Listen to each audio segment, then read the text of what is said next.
سارے معاملے کو اس طرح سے دیکھ رہے ہیں کہ کسی بھی وقت یہ آلریڈی ٹوٹا ہوا سیز فائر جو وہ مکمل کولیپس ہو سکتا ہے. اور دوسرا اس مسئلے کے حوالے سے ان کا پرسپیکٹو یہ ہے کہ فلسطینی ریاست کے بغیر یہاں پر کوئی سولوشن نہیں ہے.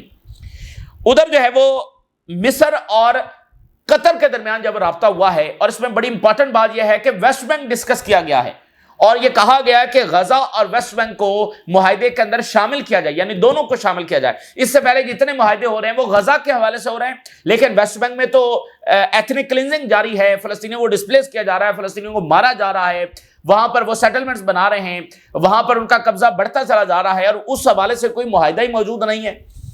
So Egypt and Qatar discuss Gaza ceasefire developments. Gaza اس میں ڈسکس ہوا، لیکن جو امپورٹنٹ بات ہے کہ دونوں نے اس بات پر ایگری کیا کہ ایک لنک جو ہے وہ کریٹ ہونا چاہیے ویسٹ بینک اور غزہ کے درمیان for any future agreement and for the Palestinian territory to be united. یہ جو فلسطینی ٹیریٹری ہے، ایک تو یہ یونائٹڈ ہو، اس کو کیا جائے کسی انداز کے اندر، اور دوسرا یہ ہے کہ جو بھی معاہدہ ہو اس میں دونوں کو شامل کیا جائے. غزہ میں معاہدہ ہے تو ویسٹ بینک میں تو کوئی معاہدہ ہی نہیں ہے، تو وہاں پر تو وہ کھلے عام جو کرنا چاہ رہے ہیں وہ کر رہے ہیں. جیسا کہ ابھی آپ دیکھیے آج ویسٹ بینک کے اندر اسرائیل نے ڈرلز شروع کر دی ہیں. کس قسم کے ڈرلز اور کس کے خلاف ڈرلز؟ مطلب سویلین جو آلریڈی اسرائیل کے قہر کا سامنا کر رہے ہیں، اسرائیلی ستم کا سامنا کر رہے ہیں، سفاکیت اور برہمی کا سامنا کر رہے ہیں، ان کے خلاف وار ڈرلز ہو رہی ہیں. تو اب یہ نئی کیا شیطانی ہے جو انہوں نے چھڑی ہے. Israeli army announces 3-day military drills in occupied West Bank starting Monday. آج سے یہ شروع ہو رہی ہیں، اور جس میں high level of security forces کی موومنٹ جو ہے وہ یہاں پر ہوگی، بہت بڑی ڈپلائمنٹ ہوگی، بہت بڑا بلڈ اپ ہوگا، اور deployment of the security forces conducting military raids, home demolitions and mass arrest. بہت بڑی تعداد میں سیکورٹی فورسز ڈپلائی کی جا رہی ہیں، ریڈز کیے جا رہے ہیں، میس اریسٹ کیا جا رہا ہے فلسطینیوں کو، اور براہ راست ان کے اوپر جب وہ گولیاں چلائی جا رہی ہیں. تو یہ اب ایک نیا کیا ان کا شیطانی منصوبہ ہے. آج یہ ویسٹ بینک میں ڈرلز کر رہے ہیں. مطلب ویسٹ بینک میں کیا ہے، وہ کون وہاں پر بیٹھا ہوا ہے جس کے خلاف وار ڈرلز وہ کی جا رہی ہیں. تو یہ وہاں پر مزید قبضہ کرنے کا یہ ان کا ارادہ ہے. غزہ میں آپ دیکھیے، غزہ میں ڈیلی اٹیکس ہو رہے ہیں، ڈیلی وہاں پر فلسطینیوں کو نشانہ بنایا جا رہا ہے. Israeli army continue to carry out demolitions in Khan Younis. جو بچی کچھ بلڈنگز ہیں ان کو تباہ کیا جا رہا ہے. Israel air raids hit Gaza City and southern Lebanon. ادھر غزہ پر بمباری ہو رہی ہے، ادھر لیبنن کے اوپر بمباری ہو رہی ہے. پھر ایک اور اسرائیل کو بہت بڑے فیلئر کا سامنا، بڑی ہزیمت کا سامنا کرنا پڑا ہے، اور یہ ہے ان کی اصل حیثیت، یہ ہے ان کی اصل کیپیبلٹی، کیونکہ یہ صرف سویلینز کو مارنا جانتے ہیں. ریزسٹنس نے ایک اسرائیلی فوجی کی جب باڈی واپس کی ہے، اور وہاں سے وہ باڈی نکالی ہے جہاں پر اسرائیلی فوج 1 سال تک سرچنگ کرتی رہی ہے، جس میں امریکن فوج بھی تھی، جس میں جرمنی بھی تھا، جس میں برطانیہ بھی تھا. ان کے ڈرونز اوپر آپ کو پتا ہے مسلسل سرویلنس کر رہے ہیں، 2 سالوں میں مسلسل کرتے رہے ہیں. یہ رپورٹ میں اب ثابت ہو چکا ہے، امریکہ مسلسل وہاں پر موجود رہا ہے. تو یہ سارے مل کر اور اپنی تمام تر ٹیکنالوجی کو استعمال کرنے کے باوجود 1 سال تک یہ وہاں پر سرچ کرتے رہے، اس باڈی کو نہیں ڈھونڈ سکے. وہیں سے حماس نے وہ باڈی نکالی ہے. Israeli army search for a air for soldier body in same area where Hamas found remains. اسی جگہ 1 سال ڈھونڈتے رہے، حماس نے وہیں سے باڈی نکالی ہے. تو یہ ہے ان کی اصل کیپیبلٹی. لیکن جب بات آتی ہے سویلینز کو مارنے کی تو پھر یہ سب سے ان کے بڑے کارنامے ہیں اس حوالے سے. تو جب حزب اللہ کے ساتھ ان کا سامنا ہوتا ہے آمنے سامنے، تو یہ کیسے تابوت اٹھا کر اپنے بھاگتے ہیں، ٹھیک ہے نا. جب حماس کے فائٹرز ان کے سامنے آتے ہیں تو کیسے یہ کانپنے لگ جاتے ہیں اور اسلحہ چھوڑ کر جب وہ بھاگ جاتے ہیں، ٹھیک ہے نا. تو یہ بنیادی چیز ہے. اچھا، اب اسی درمیان جب جیرڈ کشنر اسرائیل پہنچ چکا ہے، اور کس لیے پہنچا ہے؟ سیز فائر ٹاکس کو آگے بڑھانے کے لیے. اچھا، اب یہ جو جیرڈ کشنر ہے یہ بہت بڑا زائنسٹ ہے، ٹھیک ہے نا. تو اب جیرڈ کشنر، اسٹیو وٹکوف جو اپنے آپ میں بہت بڑے زائنسٹ ہیں، اور اسٹیو وٹکوف نتن یاہو کے حوالے سے یہ کہہ چکا ہے کہ نتن یاہو کو وہ ایک روحانی پرسنالٹی کے طور پر دیکھتا ہے. تو مطلب سب سے ڈینجرس بات یہ ہے کہ ان لوگوں سے یہ توقع رکھنا کہ یہ کوئی فلسطینیوں کے لیے کام کریں گے یا یہاں پر کوئی امن لے کر آئیں گے، ان میں یہ صلاحیت ہی نہیں ہے، نہ ان کی یہ انٹینشن ہے. اس وقت صرف یہ کام ہو رہا ہے کہ اپنے عرب جو پارٹنرز ہیں ان کو تھوڑا سا سیٹسفائی کرنے کے لیے، کیونکہ عرب گورنمنٹس بھی تو بہت پریشر میں تھی نا تو چونکہ عرب اب دیکھنا دورے بھی ان کے وائٹ ہاؤس کے ہونے ہیں، اس میں ڈیفنس ایگریمنٹس بھی ہونے ہیں، ٹریلینز آف ڈالرز کے انویسٹمنٹس کی بھی بات چل رہی ہے، اور پھر جو ویسٹرن گورنمنٹس ہیں وہ بھی بہت پریشر کے اندر تھیں، جو وہاں پر بڑے بڑے مظاہرے ہو رہے تھے. تو اس ساری چیز کو ذرا ڈیفیوز کرنے کے لیے یہ ایک ارینجمنٹ اس وقت کیا گیا ہے جس میں جینوسائیڈ ایفیکٹولی جاری ہے، لیکن سب اس کو سیز فائر کا نام جب دے رہے ہیں. تو جیرڈ کشنر آئے ہیں اور یہ صرف ایک پی آر ایکٹیویٹی ہے. آپ دیکھیں نا کہ انہوں نے اسرائیل کو الاؤ کیا ہوا ہے کہ وہ ایفیکٹولی جینوسائیڈ جاری رکھے، لیکن انہوں نے اس کو ایک ایسا فریم ورک بنا دیا ہے کہ بھئی یہ سیز فائر ہے. تو اسی درمیان جو ہے آج ایک اور خوفناک رپورٹ یہ سامنے آئی ہے کہ سائپرس کے ساتھ مل کر اور یورپین کمپنیز کے ساتھ مل کر کیسے اسرائیل فلسطینی جو ریسورسز ہیں ان کی ڈکیتی، ان کی چوری جو ہے وہ شروع کر چکا ہے، اور فلسطینی واٹرز کے اندر جو hundreds of billions of dollars کے نیچرل ریسورسز ہیں ان کو نکالنے کی پلاننگ اسرائیل اس وقت کر رہا ہے. How Cyprus became the European Union's first partner in Israel's gas theft crime. پہلا یورپی یونین کا ملک جو اس تھیفٹ کرائم میں شامل ہوا ہے وہ سائپرس ہے. برٹش کی ایک بڑی انرجی کمپنی ہے اور وہ سائپرس اور اسرائیل مل کر $400 ملین کی ایک پائپ لائن جو وہ بچھا رہے ہیں، اور یہ لنک کرے گی پیلسٹینین واٹرز کو سائپرس تک، raising legal and ethical concerns. $400 million کی یہ گیس پائپ لائن بنے گی جس کے بعد hundreds of billions, billion for be, hundreds of billions of dollars کے نیچرل ریسورسز ہیں، اس کی چوری جو وہ شروع کر دی جائے گی. تو pipeline to transport natural gas from the offshore in the disputed Palestinian waters to Cyprus. دیکھیں اگر فلسطینی ریاست بنتی ہے تو یہ سارے نیچرل ریسورسز جو ہیں وہ فلسطین کی طرف آئیں گے، تو فلسطینی ریاست جو بہت ہی رچ ہوگی، ٹھیک ہے نا، بہت ہی رچ اسٹیٹ بنے گی جس کے پاس اتنے بڑے ریسورسز ہیں.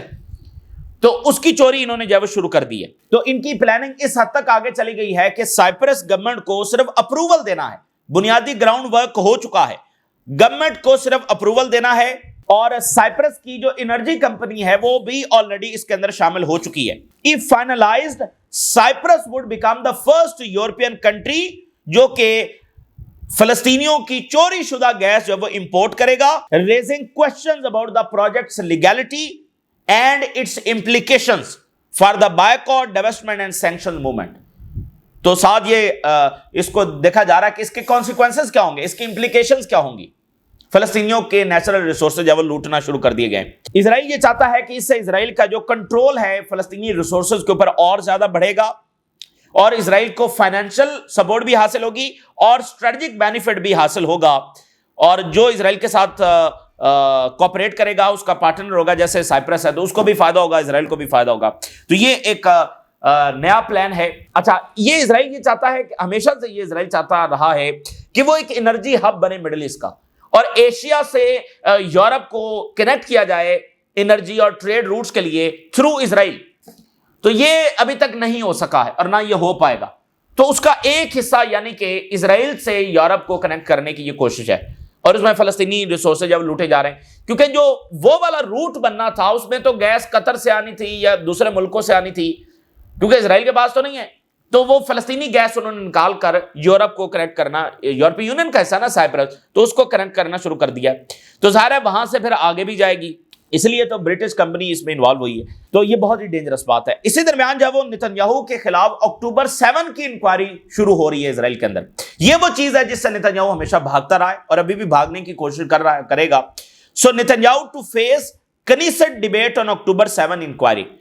اکتوبر 7 جو ہے وہ بہت امپورٹنٹ اس حوالے سے اس کی انکوائری کہ بہت ساری یہ چیزیں سامنے آ چکی ہیں کہ نتنیاہو کو یہ پتا تھا کہ یہ ہونے جا رہا ہے، ٹھیک ہے نا. مصر کے انٹیلیجنس چیف نے بھی اس سے پہلے نتنیاہو کو آگاہ کیا تھا، لیکن نتنیاہو نے جان بوجھ کر ہونے دیا اور پھر اپنے ہی لوگوں کو مارا اور نمبرز 1200 تک یہ لے گیا تاکہ غزہ میں یہ ساری جینوسائیڈ جو وہ کر سکے. اور اس کی چونکہ بہت ساری ڈائمنشنز ہیں. ایک یہ ڈائمنشن بھی تھی کہ یہ جو وسائل لوٹنے ہیں یہ بھی اس کی ایک ڈائمنشن تھی، اور پھر ریجن کے ملک بھی کہیں نہ کہیں خاموشی سے آن بورڈ تھے کہ ٹھیک ہے حماس کو ختم کر دیا جائے. تو اسی درمیان لیبنان پر شام پر حملے جاری ہیں. حزب اللہ کے ایک فائٹر جو ہے ان کو ڈرون اٹیک میں اسیسینیٹ کیا گیا. حزب اللہ بھی زیادہ دیر خاموش نہیں بیٹھ سکتی ان کے فائٹرز اگر اس طرح سے اسیسینیٹ ہو رہے ہیں.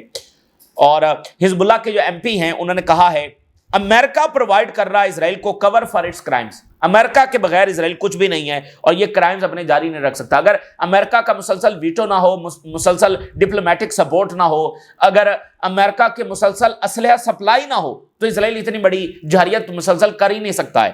اس کے علاوہ آپ دیکھیے اسرائیلی فوج نے جو دارا کا علاقہ ہے, ٹھیک ہے نا, دارا کے علاقے میں جا کر انہوں نے آپریشنز کیے ہیں, تو وہاں پر جو لوکلز ہیں وہ بہت زیادہ اس وقت پریشان ہیں اور دمشق کی طرف دیکھ رہے ہیں. اور وہ دمشق جس کے اس وقت تو حکمران جو ہے وہ واشنگٹن ڈی سی میں ہے اور ٹرمپ کے ساتھ ملاقات کرنے جا رہے ہیں.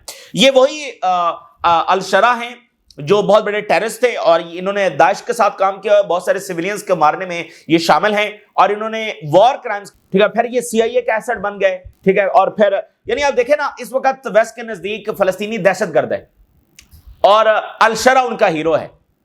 تو یہی بات مڈورو نے کی کہ ویسٹ جو ہے وہ اپنے مفاد کے مطابق دہشت گرد بناتا ہے اور اپنے مفاد کے مطابق جو ہے پھر ان کو ہیرو بنا دیتا ہے. تو فلسطینی اس وقت دہشت گرد ہیں, الشرا جو اس وقت ہیرو ہے. الشرا اب حکومت میں آ چکا ہے جو بھی ہے, تو اب وہ شام کے لیے کیا کام کرتا ہے, یا اسرائیلی انٹرسٹ کے لیے یا امریکن انٹرسٹ کے لیے کام کرے گا, یہ سب سے بڑا سوال ہے. اچھا, اب اسی درمیان وینزویلا ہے, کولمبیا ہے, میکسیکو ہے, کیوبا ہے, یہ سب امریکہ کے نشانے کے اوپر ہیں. تو آج وہاں پر یہ بات وہ کر رہے ہیں کہ ہم سب کو متحد ہو جانا چاہیے. مثال کے طور پہ پریزیڈنٹ مڈورو نے کہا کہ CELAC to oppose U S militarization in Caribbean. CELAC یعنی کریبین اور لیٹن امریکن جو ایسوسیشن ہے سارے ملکوں کی, کیونکہ یہاں پر جو ملٹرائزیشن ہو رہی ہے ایک رپورٹ کے مطابق, یہاں پر امریکہ اپنی ڈپلائمنٹ کرنے کے بعد بہت سارے آپریشن لانچ کر دے گا بہت سارے ملکوں پر. کہیں پر سٹرائکس ہو رہی ہوں گی, کہیں پر کوورٹ انٹیلیجنس آپریشنز ہو رہے ہوں گے, کہیں پر فوجیں اتاری جا رہی ہوں گی. تو یہ سب کے خلاف بلڈ اپ ہے, صرف وینزویلا کے خلاف نہیں ہے. ڈیناؤنس کیا ہے یو ایس ملٹرائزیشن کو کریبین کے اندر اور کال فار یونٹی, سوورینٹی اور اینڈ ٹو فارن انٹرفیرنس.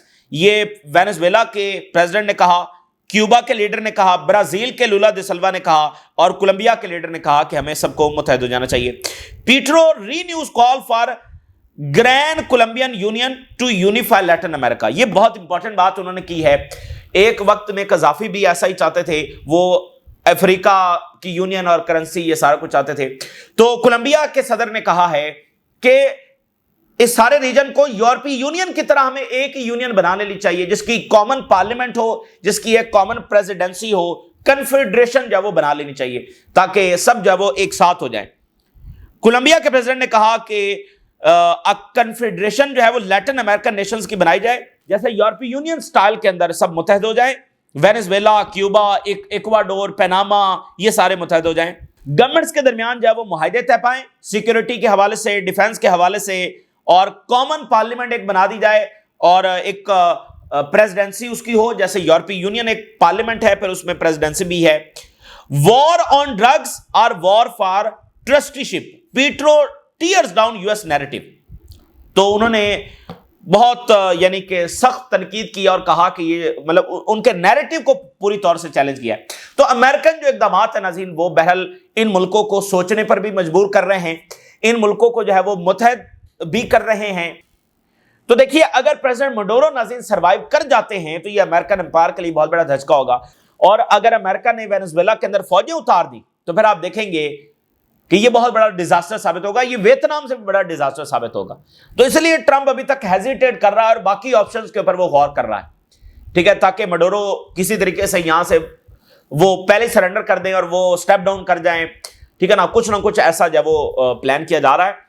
کیونکہ اگر حملہ لانچ کر دیا تو آگے سے وینزویلا بھی جوابی حملے لانچ کرے گا, ان کے وارشپس کو نشانہ بنائے گا. اگر یمن بنا سکتا ہے تو وینزویلا بھی بنائے گا, اور ان کے پاس رشین ویپنز ہیں اور چائنیز ہیں, اور تو یہ معاملہ بڑا کمپلیکس ہے. اور امریکہ کا یہ ساری پالیسی جو ہے وہ ڈیزاسٹر ثابت ہوگی, آپ دیکھیں گے. ہاں, یہ حکمران اپنے طور پہ سٹیپ ڈاؤن کر دیں وہ ایک الگ بات ہے جو کہ فی الحال تو نظر نہیں آ رہا. اس کے علاوہ اگر امریکہ فورسفلی جو کرنے کی کوشش کرے گا اس میں ڈیزاسٹر ثابت ہوگا. تو یہ اس وقت کی تازہ ترین صورتحال ہے جو آپ کے ساتھ شیئر کی. آپ نے رائے ضرور آگاہ کریں. اجازت دیجیے, اللہ حافظ.